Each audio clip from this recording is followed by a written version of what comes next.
Alright, nandito na naman tayo mga kaibigan. Nag-reaction video na naman tayo dito sa balikatan. Okay, balikatan ng Amerika at Pilipinas. Umarangkada na mga kaibigan. Ito na ang nagte-trending ngayon. Ang pinakamalaking balikatan Umarangkada na ang pinakamalaking balikatan na exercises sa pagitan ng militar ng Pilipinas at Amerika. Mahigit 16,000 sundalo ang kasali sa pagsasanay. 11,000 rito ay Amerikano, habang nasa 5,000 okay, 11,000 ay Amerika. Okay. Ang Pilipino. Sumali rin ang militar ng Pilipinas at Amerika. Mahigit 16,000 sundalo ang kasali sa pagsasanay. 11,000 rito ay Amerikano, habang nasa 5,000 ang Pilipino. Ayun, 5,000 ang Pilipino mga kaibigan ha. Napapalaban na. Balikatan 2024. Exercise 2024. Nagsimula na ngayong araw.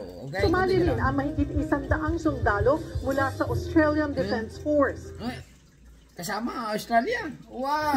14 na bansa ang tatayong observers, kabilang ang Germany, Canada, Great Britain, France, New Zealand, India, Japan at South Korea. Wow! Tampok sa balikatan ngayong taon ang Multilateral Maritime Exercise, kung saan maglalayag sa West Philippine Sea ang mga barkong pandigma ng Pilipinas, Amerika at ng French Navy. Ibibida rin ang mid-range capability missile system ng Amerika na sa unang pagkakataong i-deploy sa Pilipinas. Wow! Ito mga kaibigan, panalo ang Pilipinas dito. Okay? Kailangan na talagang may balikatan tayo. Ibig sabihin, paghanda ito eh. Iba na yung preparado. Okay? Continue lang. Gaganapin ang pagsasanay sa ilang strategic locations gaya ng Palawan, Ilocos Norte at Batanes hanggang sa Mayo 10. Pero bago pa man mag-umpisa, 2 Chinese militia ships ang namataang umaaligid sa dagat malapit sa Palawan sa bisperas ng balikatan kahapon. Nako, ang China, umiipal na naman. Okay? Ayun mga kaibigan, narinig natin ang 2 barko ng China ay umiipal. Ha? Ayon sa American maritime expert na si Ray Powell, na-monitor ang mga barko sa layong 30 nautical miles mula sa baybayin ng Palawan. Umalis din daw ito kalaunan. Takot siguro kaya umalis. At kaugnay po niyan, makakausap natin sa linya si Colonel Mike Lohico, Executive Agent ng Balikatan 2024. Magandang tanghali po sa inyo, Colonel. Magandang thank you for inviting me. Pasensya na, katatapos lang ng opening ceremony. At pero salamat pa rin po sa oras. We know na very busy po kayo today dahil nga po sa pagsisimula nitong balikatan exercises. Kamusta po ang pagbubukas? Ang galing nito, parang robot o parang yung sa RoboCop. Mga artillery. Missile yan eh. Oh. Grabe, bang klase mga kaibigan. Ang Pilipinas, palakas ng palakas. Malakas na. Continue lang. So far, very successful naman yung opening ceremony. But as you know, that is just the first day of the activity. So we're, right now, we are already beginning with our briefings and our preparations. All of us are ready to go. 100% na kami. What else can we expect, Colonel, dito po sa unang araw? Right now, we are getting our customary meetings, and we are already doing our briefings for each of the exercises. So as also today, we are also going to begin our cyber. Kasama rin ng mga fighter jet, kompleto. Defense exercise, and also we mag-umpisa yung BUSAIL o yung maritime, yung multilateral maritime exercise. Kaya mga kaibigan, ito, explain natin.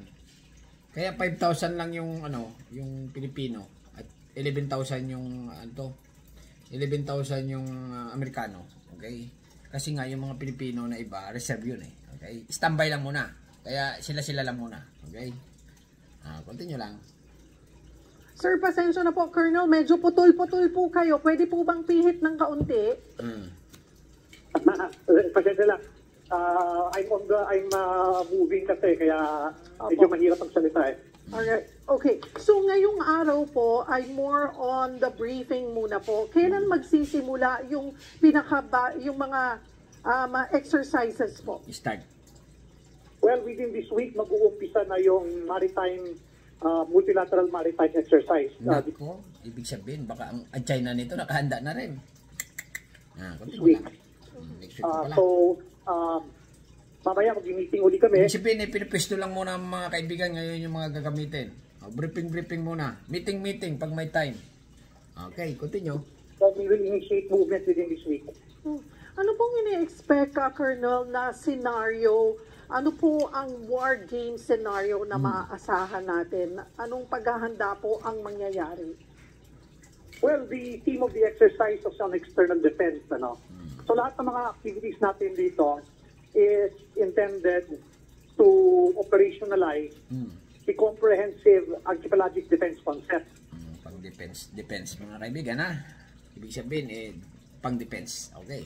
Which means we have to project our capability up to the edge of our exclusive economic zone Tama. in order for us to protect our maritime interests inside our EEZ. Sigurado ito ang China galit na galit. Kinakabahan ng China nito mga kaibigan ha. So we will have a series of joint operations together with the air, the maritime components, together with the Coast Guard, and also to test our capabilities at the littoral. So both the ground, the maritime, and the air components working together. To include that of our treaty allies. So, lumalabas po, maging more of pagdepensa. Pagdepensa. Okay, kasi nga, ang Amerika talaga magdedepensa lang ang ano niyan. Pero yung pag-atake, ayaw nila. Okay, ayaw nila tumulong. Parang yun sa Israel, mga kaibigan, sabi ng Amerika, didepensa sila sa Israel. Pero yung pag-atake, kasi nga yung Israel, gumanti sa Iran ayaw nila, ayaw makialam. Okay? Kaya ang Amerika ay didepensa lang. Okay, continue. Yes, actually, that's the reason why we are doing exercises. Tama. As the AFP is shifting away from internal security operations and find its footing Bomber plane ito ng Amerika, on our traditional mandate, which is to protect the sovereignty of the state and the integrity of the national territory. Natural lang talaga na ang exercise natin dito is on external defense. Tama. At nabanggit nyo nga po magsisimula this week yung ating yung gagawing multilateral maritime exercise sa labas po ng territorial waters. Pero sa loob pa rin po ito ng ating EEZ. Tama. Yes, that's correct. Hindi po kaya masamain ito ng China? Kasi sa tingin po nila ay teritoryo nga rin po nila yun? Ay ako nasasagot, madam. Okay, sigurado ang China dito ay manggigigil. Okay? Maiinis. Pero walang magagawa yan, mga kaibigan. Problema po ng China yan. Hindi namin problema yan. Tama. Ano po ang maaasahan natin pag sinabi para mas ma-picture at mas maintindihan ng mga kababayan natin? Ano pong klase, paano po itong multilateral maritime exercises, Colonel? Okay, we are going to do a series of exercises between the vessels. So, part of that is division tactics, division formations. We will be doing search and rescue drills. We will be doing replenishment at sea, vehicle boarding, search and seizure exercises, at marami pang iba. Okay, so marami yun. And these are... At iba-iba pa. Secret na lang, Kernel. Okay? These are drills supposedly to test our interoperability between the Philippine Navy, the U.S. Navy, and the French Navy. Okay, so it is both at the tactical level and also at the operational level maneuvers. Ito halos 17,000 na miyembro ng AFP at US military kalahok sa balikatan exercise. Okay, continue. Yun pong nadagdagan ng 1,000. pagsasanay na gagawin. Is this the first time na mas lalayo po tayo pero nasa loob pa rin ng EEZ? This is the farthest. This is the first time because as you can recall, in the previous administration, we were just limited to within 12 nautical miles. Pero even back then, kasi involved na rin ako sa balikatan as early as 2017, kahit noon pa, gusto talaga namin lumayo from 12 nautical miles. China. Kasi to be honest, it's really very difficult Yung China, China nagpapakyot na naman, oh. to conduct an Tumantay. exercise inside of 12 nautical miles. Mm. Maraming limitation po yun. We cannot exercise the full extent of our capabilities, the full extent of our detection, our radars, and also of our coordination with other countries. Ano? So, even back then, gusto talaga namin mag-exercise beyond 12 nautical miles. Tama. It is only within this administration where we can see the shift in foreign policy and also a shift in our defense policy where the exercise going beyond 12 nautical miles was indeed beneficial para sa atin. This is the first time din, na mas malaki yata, Colonel? Dahil po, Siyempre. mas marami ang Amerikano kaysa sa Pilipino na lalahok po dito sa balikatan ngayong taon. At ganoon din na 14 countries ang mag-o-observe po sa atin. Ngayon lamang po ba ito nangyari, Colonel? Well, to address yung question mo, bakit mas maraming Amerikano, you have to understand that out of those 11,000, many of them are direct participants. Some of them are going to be supporting, and some of them will belong to the Exercise Directorate to include their service support staff. Kasi nga, kaya marami ang Amerikano, sila nang bahala sa Pilipinas, ganon. Okay? Standby lang kayo, ganon. Bahala na kami. Okay, marami sila. Mas maganda nga, mas marami sila, di ba? So, naturally, since they are the visitors, they will have to come here with full complement of their support and service support. Kaya naturally, mas marami yan. Tama. Samantalang tayo naman dito, we already have our Reservists. main participants, which is numbering 5,000. Our supporting structure already exists here. Kaya natural lang talaga na malaki talaga yung persa nila compared sa atin. Tama. Okay. Okay, continue lang. When we do exercise din naman, all of us, whether we belong to the Exercise Directorate, the Exercise Control, all of us will gain experience from this activity, whether or not we are direct participants o hindi.